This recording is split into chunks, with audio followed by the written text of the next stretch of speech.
ہم آپ کو کچھ کتابیں بھی جو ہیں وہ دکھاتے ہیں. یہ کتاب ہے سورہ فاتحہ کی عظمت و افادیت. یہ جو ہے مولانا حسن الہاشمی صاحب کی کتاب ہے اور بہت یعنی لوگوں کے پاس یہ کتاب ہوتی ہے. دیکھیے سورہ فاتحہ کا مربع جو ہے نقش انہوں نے یہاں دیے ہیں اور انہوں نے جو اس کے عدد لیے ہیں ٹوٹل، آپ اس لائن کو ٹوٹل کریں گے 1 2 3 4. کوئی سے بھی نقش یہ کتنے عدد سے بنا ہے اگر آپ معلوم کرنا چاہتے ہیں تو کوئی سے بھی 4 خانے آپ اس کے اس طریقے سے یا اس طریقے سے جوڑیں گے تو وہ نقش کا عدد باہر آ جائے گا نکل کے جس سے وہ نقش بنا ہے. اب آپ اس کو شمار کریں گے تو یہ آپ کے سامنے آئے گا 9461 سے انہوں نے یہ بنایا ہے. اور میں نے بتا دیا ہے کہ 9461 سے انہوں نے جو بنایا ہے وہ کس طور پر بنایا ہے کہ رحمان کے الف کو شمار کیا اس لیے یہ، اور آمین کے عدد 101 لیے تو 102 مزید عدد اس میں جوڑے ہیں سورہ فاتحہ میں، تب جا کر یہ نقش بنا ہے. اگر کوئی یہ نقش بنا کر دیتا ہے تو اس کو معلوم ہونا چاہیے کہ میں یہ 9461 جو عدد ہے اس میں سے اس طریقے سے شمار کیا ہے تو وہ بھی دے سکتا ہے، مناسب ہے. لیکن بہرحال اگر کوئی یہ چاہتا ہے کہ وہ قرآن کے رسم الخط پر جو ہے بعض لوگوں نے اس کا بھی تجربہ کیا ہے اور فائدہ اس سے انہیں ملا ہے، لیکن جو زیادہ فائدے کی چیز ہے وہ قرآن کے رسم الخط کے مطابق ہے. دیکھیے یہ شمع شبستان رضا ایک کتاب ہے، بڑی مشہور کتاب ہے اور اس کے اندر بھی جو آپ دیکھیں گے یہ نقش سورہ فاتحہ کا ہے اور انہوں نے جو اعداد دیے ہیں 9461 دیے ہیں.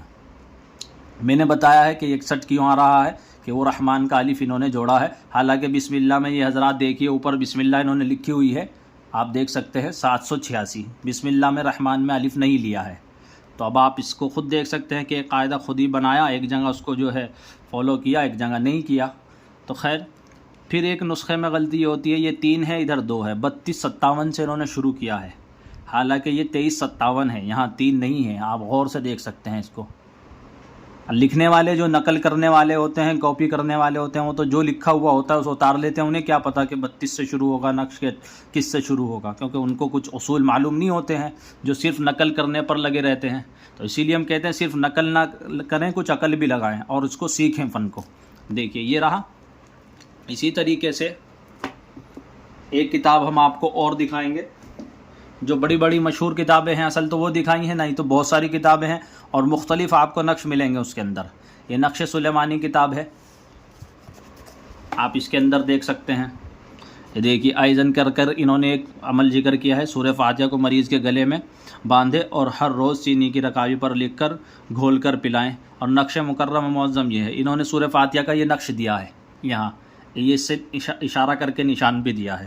اور انہوں نے 35 29 سے شروع کیا ہے نقش کو، اور عجیب اس کے اعداد جو ہیں آپ کے سامنے آئیں گے. خیر بتانا یہ ہے کہ کتابوں کے اندر آپ دیکھیں گے تو سورہ فاتحہ کا نقش جو ہے وہ مختلف ملے گا. یہاں ہم نے اعداد آپ کو نکال کر دکھائے ہیں، آمین کے ساتھ بھی اور بنا آمین کے بھی. ایک عدد جو فالتو ہوتا ہے ہم نے بتا دیا وہ کیوں ہوتا ہے، اور یہاں یہ 9461 ہوتا ہے. اب اس کے ہم نقش بھی آپ کو دکھائیں گے. دیکھیے یہ رہا، یہ دیکھیے یہ پہلے نمبر پر ہم جو نقش اپنا ذاتی استعمال کرتے ہیں وہ رحمان کے الف کو شمار نہیں کرتے اور 9460 میں جو ہے استعمال کرتے ہیں. حالانکہ ہماری ایک ویڈیو پرانی پڑی ہے اس میں 9461 ہم نے جو ہے وہ دیا ہے، صرف اس وجہ سے دیا ہے کیونکہ جو سیکھنے والوں کا ذہن ہے وہ نہ الجھے، کیونکہ وہ کتابیں دیکھتے ہیں شمع شبستان رضا وغیرہ، تو وہاں وہ دیکھتے کچھ آتا اس میں کچھ آتا، اور ایک ویڈیو میں سارا بتانا ذرا مشکل ہوتا ہے. تو یہاں ہم نے اس کی وضاحت کر دی ہے. وہاں ہم نے 61 پر بھی دیا ہے، اگر کوئی 61 پر بنانا چاہے بنا سکتا ہے، اور یہ بنانا چاہے تو یہ بھی بنا سکتا ہے. باقی زیادہ قریب قرآن کے اور اصولوں کے یہی نقش ہے 9460 والا. میں اپنا ذاتی یعنی آپ کو رائے دے رہا ہوں. یہ دیکھیں یہ میں بناتا بھی ہوں. سورہ فاتحہ کا نقش ہے، آمین کے عدد اس میں جوڑے گئے ہیں اور یہ 9460 ہوتے ہیں، اور کسر اس میں 2 آیا ہے، 9 نمبر خانے میں کسر آیا ہے، یہاں اس خانے میں یہ اس کی چال ہے گرین کلر میں.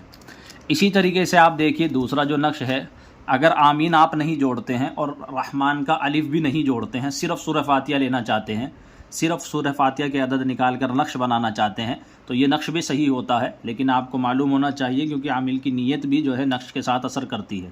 دیکھیے سورہ فاتحہ کا نقش ہے، اعداد اس کے 9359 ہوتے ہیں، اور ایک کسر آتا ہے، خانہ نمبر جو ہے یہ 13 میں قصر ڈلے گا اس میں.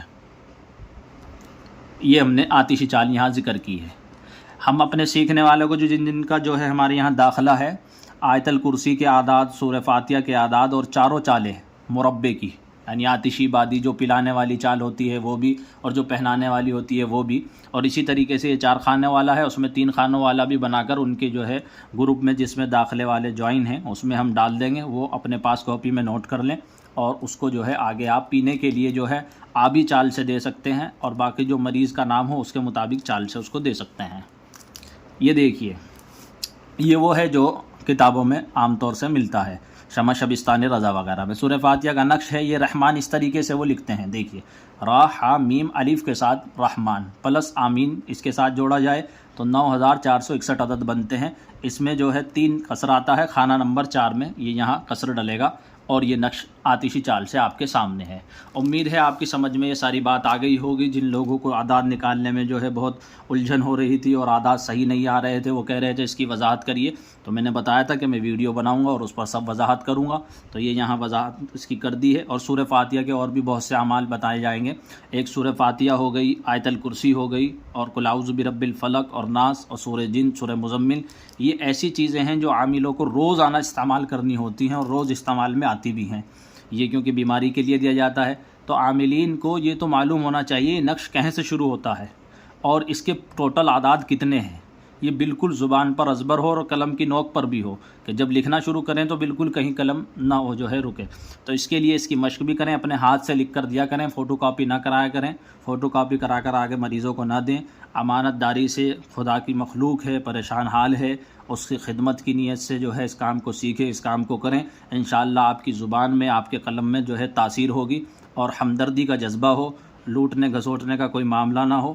کبھی کبھی ایسا بھی ہو سکتا ہے کوئی مجبور آ جائے تو اس سے جو ہے درگزر بھی کیا جاتا ہے، اور یعنی بہت سی ایسی بات وہ کہہ دیتا ہے، اور جو کم پیسے دے دے تو اس کا بھی کام کر دینا چاہیے۔ اس طرح نہیں کرنا چاہیے کہ بالکل جو ہے آدمی لکیر کا فقیر ہو جائے اور بالکل جو زبان سے نکال دے اور وہی بات کہے۔ لیکن بعض مریضوں کو بھی ہم یہ جو ہے رائے دیتے ہیں کہ بہت سے مریض ایسے ہوتے ہیں کہ جو بالکل فری میں بھی کراتے ہیں اور بہت زیادہ پریشان بھی کرتے ہیں، تو ان سے بھی ہماری درخواست یہ ہے کہ وہ پریشان بھی زیادہ نہ کرا کریں۔ جہاں تک ہو سکتا ہے جو اچھا آدمی ہوتے ہیں، اچھے عامل ہوتے ہیں، وہ کوآپریٹ کرنے کی کوشش کرتے ہیں۔ آپ حضرات بھی مجبور نہ کرا کریں، اللہ پر بھروسہ رکھا کریں، کیونکہ عامل بھی اپنے ہاتھ میں نہیں ہوتا، اللہ ہی سے جو ہے وہ کہتا ہے، کراتا ہے۔ یہ دیکھیے